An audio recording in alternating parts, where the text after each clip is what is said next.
Hi, everybody. My name's Tim Johnson. This is Stacy Borho, Hello. and we're here with Ron Valley. Almost said Vale again. You're the director of programs at Helping Hand Resource Center. Yes. What is your entity, your group? Helping Hand Resource Center is a nonprofit 501c3. And what we do is we provide services to low-income families or individuals, primarily individuals who are troubled youth or individuals coming out of prisons, county jails, juvenile facilities, and individuals who are having a hard time finding work and finding placement in their life as to where they want to be and what they want to do with their life. So we provide an array of services. We try to provide a holistic approach to serving our clients.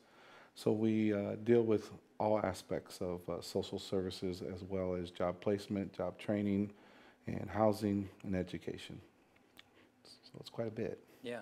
And how long have you guys been in Peoria? Liberty United Love Ministries is the parent company of Helping Hand Resource Center, and they've been here since 2001. Okay. And Helping Hand Resource Center opened its doors back in 2014. Where are you located? We're located at 1211 South Blaine Street in Peoria, Illinois, on the corner of Star and Blaine. Awesome. So what's your age range of people that you guys focus Oof, on? it's actually from 17 all the way up to, I think our oldest client right now is 72. Okay. Yeah. And so how do people get to hear about you guys? Well, mainly we're referred as from either law enforcement agencies or from local nonprofit agencies that are in the community. They refer them to us for help in their services. So we do have several walk-ins, and then when we advertise for jobs that are available and stuff like that, we have some application processes. So if somebody's looking for a job, where would they go to look for that information? They could go to our website, which is www.phhrc.org, and PHHRC stands for Peoria Helping Hand Resource Center. So you help people basically get in trouble, right? And that's the underlying mission is. Well, they don't necessarily have to have been in trouble. They could also be individuals who are on the road to trouble, are just difficulty coping with life in general. Coming from a low-income family, sometimes it can be stressful. Sometimes some of the advantages to low-income families can be pertinent and hard to achieve. And so with the support system, it's a much better atmosphere where they can actually try to achieve certain things. So is it somewhat of a mentoring program? Actually, it's a holistic approach to social services. If I can kind of give you what happens when an individual walks in the door. He is first screened, he or she is first screened. They're screened for mental health, they're screened for drug and alcohol abuse, and they're screened for anger management. So basically what we deal with first off is whether or not they're able to work. So that we got to make sure their soft skills are intact. And then we also check to see what their mental health is to make sure that they're not having any difficulty with mental health issues that could impede their employment prospects. Then we train them in jobs, and we train them through food handler certification, data processing. We train them in beverage serving. We train them in safety, customer service, a lot of aspects of things that go on with the training process. And then we place them in jobs. And after a certain period of time, after they're on their job, then we look for housing for them, affordable housing. And then we place them in a home or an apartment complex, excuse me. And then we work on their education, what they want to do. We always say that the first job is not the job you want, it's the job you need. And that job you need is always to be able to pay your bills, take care of the things that you need to take care of. And while you're working the job that you need, let's try to find the job that you want by training you, getting you trained in the field that you want to be involved in, so that when you have the opportunity, you're ready to go and you can find a job that provides you a livable wage and a job that you enjoy. So at the end of the day, you're moving on up in life rather than just being stagnant. So that's basically what we do. And it seems small, but it's very complex, and to explain it all in detail would take hours. That's a lot of testing. Does that all done in like one day, or how does No, that it's work? done in a course of 3 to 10 days, depending on what their application process states and so on and so forth. We also instituted a temporary agency within our program. So what we do is we contact local employers, and we let them know that we have trained individuals, and we ask the employers to use them on a temporary basis, where we are like a temp service, where we provide them temp workers, and eventually we're hoping that the employer will eventually hire them on permanently. It gives the employer an opportunity to not take the big risk of just hiring someone right at the get-go. They actually get to see what that individual can do, how they get along with their fellow coworkers, how they get along with supervision, and so on and so forth, and how their way of life is, so that they can take a look at that before saying, yeah, okay, let's hire him. So it's opened up a lot of doors for employers to work with more minorities. Low disadvantaged individuals have the opportunity now to get a job. We also provide transportation to and from work to all of our clients, so that if they're working, for example, let's say in Morton, we'll provide them a transportation to Morton and a transportation back from Morton. And that's opened the door for a lot of individuals who've never had the opportunity to get a job because of transportation issues. Right.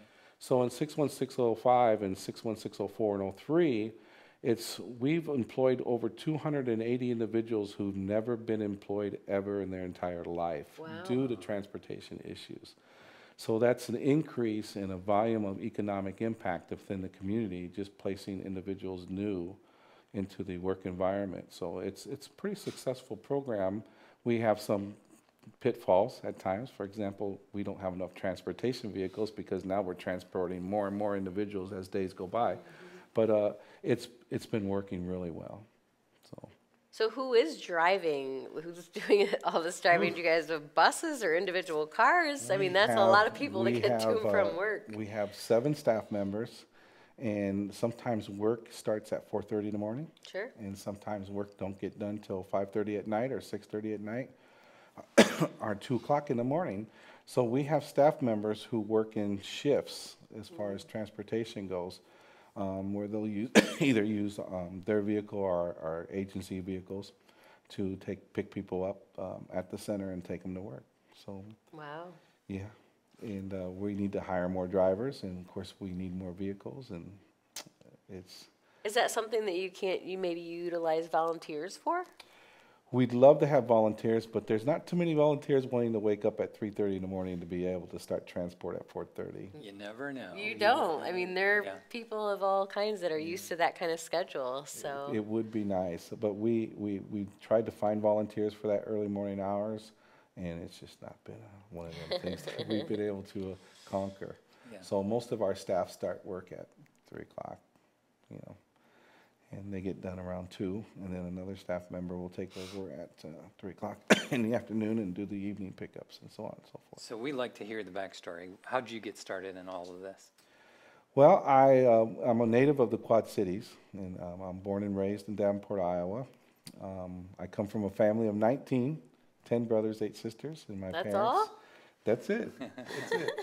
My parents were married for 60 years happily, and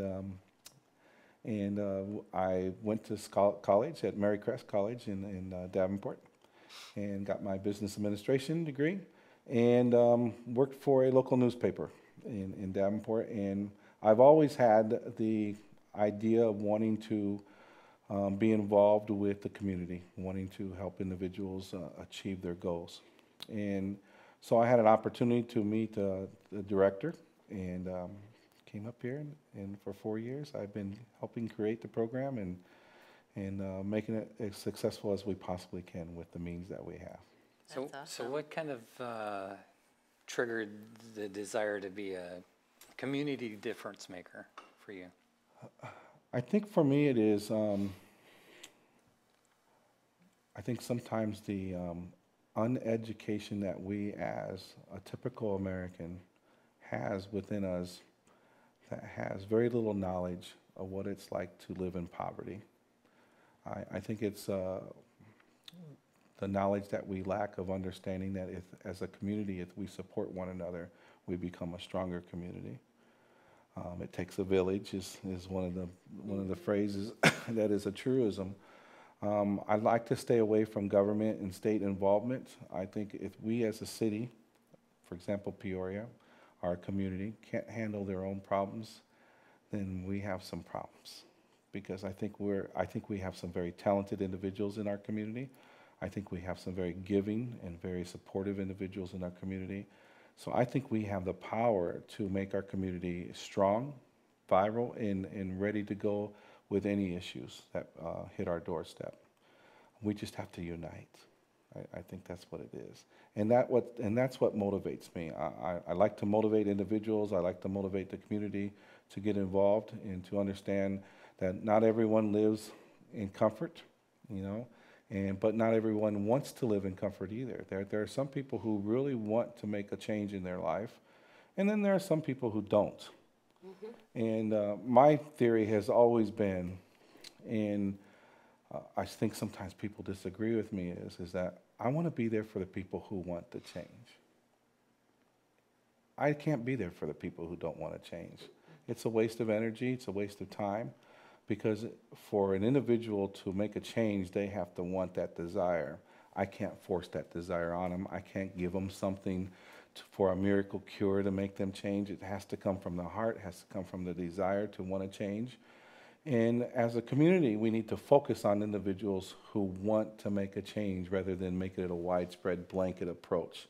Everyone gets an air conditioner, everyone gets free rent or rental assistance just because. I think we should be helping people who want to change rather than saying, here's an open door policy. Come on in. If you need rent assistance, all you got to do is come see us once a month and we'll take care of you.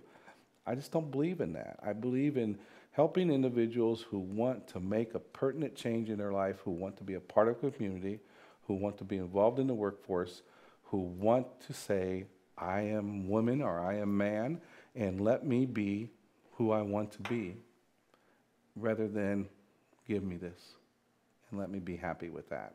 Mm-hmm. And there's a lot of people who want the change in our community. There's a lot of people who want to prosper. There's a lot of people who don't know how to. And there's a lot of people who want to learn how to. There's a lot of people who want to learn how to fish rather than us fishing for them. Right. So who gets to ask them that question? I mean, how do you decipher? I mean, obviously there are the obvious people who want to make a difference and some people who don't, but who's asking them that question? Is that you guys at Helping Hand, or is that your police officers or correctional facilities, or, I mean, where is that being determined? I'm just kind of curious. Well, you know, Helping Hand is a non-traditional 501c3 nonprofit organization. There's not a lot of paperwork, there's a lot of talk. There's a lot of conversation, there's a lot of counseling. There's a lot of assessments. When you think of an assessment, when we think of assessment tests, we think of going on a computer, answering 60 questions, mm-hmm. and it gives us an indication of some, indicators what's going on in this person's life. And it's very helpful. I'm not going to say that it isn't. It's very helpful to us as a social service to determine what questions we should ask. But we've kind of taken it to a step different, a different level, where we actually have conversations with our clients. They don't get just to meet a case manager or a receptionist. I actually know every single client that we have of the 270 active clients, and I spend time with them. Our director, John Wright, spends time on the field. He's not in his desk. He doesn't sit in his desk. You'll never find him at his desk. He's usually involved with the clients, visiting them at their home, talking to them on the street, getting involved, taking them to where they need to go to.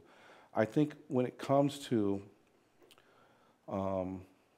communicating with individuals, they have to be able to feel that they're on an equal level, that they're being treated fairly, that they're being talked to fairly, and they're being respected, and that they're given an opportunity to have someone in their life that will support them with knowledge and wisdom rather than with what the pocketbook has to offer.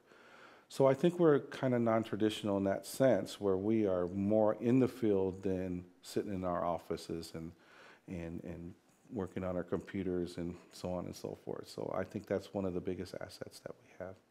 We're here with Ron Valley, Director of Programs at Helping Hand Resource Center. We're about halfway through our conversation, and make sure that you take the time and like us on Facebook. We're both In the Neighborhood and Peoria Life. Like us on YouTube also. You can follow us on YouTube and check us out there, along with WPO and I3 Broadband and Comcast also. The share button helps a lot too. So if you get to see it, then you hit share. Please share, please comment. If you know of anybody in the area that needs some information as far as people getting involved and volunteering for their programs, let us know. Share it in our comments. We're glad to pull them up. We're starting to fill our next year's schedule, so make sure you check out In the Neighborhood and comment on there. I bet you have some pretty awesome stories in the work that you do. Well, I'm going to tell you, when we opened our doors in 2014, our creation and planning was starting as early as 2013. So in 2013, I was sitting in Liberty United Love Ministries, and next to Liberty, attached to the building, is where Helping Hand Resource Center is. And when I arrived, it was bare walls, ceilings with no ceiling tile or no nothing, and wires hanging down everywhere but loose. And I was sitting on a plywood, I guess, plywood table that was with a makeshift computer, and my first thought was, what did I do? Was it safer to walk into an existing organization rather than come in here and try to create something and not try to reinvent the wheel, but actually make a outside the box kind of thinking? But I continued on, and I met my first client. I was the only staff member, and my first client's name was Karan, and he was a young African-American male who was staying at Salvation Army with his mother and his sister. And they were homeless, and they had nothing to gain, no employment. He was 18 years old, but he always came in for 2 weeks straight saying, hey, can you help me? Can you help me? What can I do to help you? Can I help you sweep the floor? Can I do something? And so on and so forth. So finally, I contacted a compost company that made compost, and they hired him. And he broke into tears when he met the owner, because the owner came down and spoke with him. He brought some stuff for the playground, and he met Karan, and he said, you know, I need someone to help at the compost site. Do you know of anyone? And Karan happened to be in the building, and I said, well, yeah, here's Karan. He's a good 18-year-old young man, and very, very smart, very talented, and willing to do just about anything you need him to do. Well, he worked with him for 2 years, moved to Florida with his family. He now has a beautiful wife, been married for a year and a half. He has a job that pays him over $47,000 a year. He graduated from college, community college, and he is doing fantastic. And stories like that is what keeps me going every day, every day.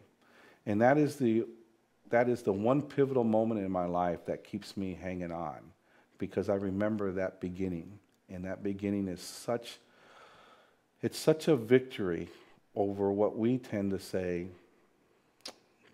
they can't do it. It's just a victory, and it's just a great surprise and a great thing to see individuals making moves in their life. Mm-hmm. And their family's doing great too. The mom's working now, and the daughter's working, and they recall, and we talk. I got his phone number in my cell phone, and he calls me about 2 or 3 times a month, and does a great job, and he's just a great inspiration to me. So he's become my mentor, so that's one of them stories that I can tell you about. And we constantly are growing, and as far as new clients every day, new adventures, no client is the same. Every client has a different need, a different situation, and so it's not something where there's a policy book that just says, hey, this is how step A goes and step B goes. It's a wing and a prayer. and you try to pay attention to your client as much as possible. Keep proper notes so that your memory lapse doesn't go by, and you try to help them as much as you possibly can. So it's a good job. I love it. I don't even think of it as a job. I wake up every morning looking forward to doing them 15, 16-hour days. So That's awesome. That is. So what's your biggest needs right now? funding. I'm going to also mention something that may not be kosher, and that is, you know, it's easy to say out of our mouths in our community, I was able to help the homeless, and I donated something, and I give something, I give my time to the homeless. And it's easy to say I was able to help disadvantaged children, and we feel good about ourselves when we do that. And it's easy to say, you know, I helped build a home for a disadvantaged family, and so on and so. These are just really good things for us to feel really good about. But one of the hardest things that we have faced, that it's not easy for individuals to say, I just helped the next convict. That's a hard thing for us to say and hard thing for us to swallow. Kind of embarrassing at times to say, you know, I give $100 to an agency that helps ex-convicts. So we've faced that traditional problem for the last 4 years of funding. And it's always been pertinent in our community. It's hard for us as a community to say, why would I want to help ex-convicts get back on their feet? Why would I want to help support them in things so that they could do well off or do better in their life? And the answer is always preventative maintenance. That's why. You want to help individuals because you want to do preventative maintenance. Our community lacks preventative maintenance. I would rather spend $5,000, this is what it costs us per client, $5,800 on a client to get him from step A to step Z by getting them a job, by getting them a house, by getting them into educational programs. It costs us only $5,800 for the lifetime of that client compared to incarcerating them for 3 years for $120,000. To make that change, to put an individual back into the workforce, not only is he paying that forward, he's paying his taxes now, he's paying his employer taxes, he's paying his sales taxes, now he's putting money back into the community. It just seems more common sense to provide a support system to help individuals who want to change their life from crime to being a member of the community, an outstanding member of the community. But we tend to find that hard to do. So what do we need? We need people to be more understanding, to realize that preventative maintenance is probably what we lack the most on. And if we were to pay attention a little bit more to preventative maintenance, we would see our crime rate drop. We would see property damage go down. We would see our jails a little bit less full. We would see our prisons not charging our taxpayer dollars an enormous amount of money each year. And if you're curious about that number, it's over $2.7 billion a year that the state of Illinois spends on its prison systems. Wow. So, you know, them numbers are huge compared to in the 3 years that we've employed over 267 people, which brought in over $13.8 million back into the economy from our guys paying their taxes and their sales taxes and having that buying power. What would you rather do? And so when you say, what do we need? We need some volunteers. We need some transportation. We need some people who would like to come in and teach classes. We need individuals who are willing to work with individuals for GED, tutors. We need people who are, are trained in budgeting, how to teach our guys how to budget their money. We need a whole aspect of things. We just now started paying our employees. For 3 years, we have not been able, it was all volunteers, none but volunteers. And we've been able to start now paying our volunteers actual a wage. And so that's a step up. And with that, that's a good thing, but we're not getting quality employees because we're not able to pay them a whole bunch. But we get employees who care. We get employees who are there for a reason. They're there to see the mission accomplished. And so it's not the matter of education or knowledge or wisdom, it's the drive that an individual has to want to help someone that keeps them standing. And so I'm encouraged to say with what we need a whole spectrum of things. We need some support systems for our individuals coming out of prison. We need support systems for our individuals that are low income. If you drive down 61605, you'll see a lot of boarded up homes. We shouldn't have that, but we do. If you realize that there's no grocery stores within 3 miles in 61605, you ask yourself why. Why is that happening? And when you ask yourself why is there no employment in 61605, because there's no businesses down there to employ them. So these are things that we'd like to see happen.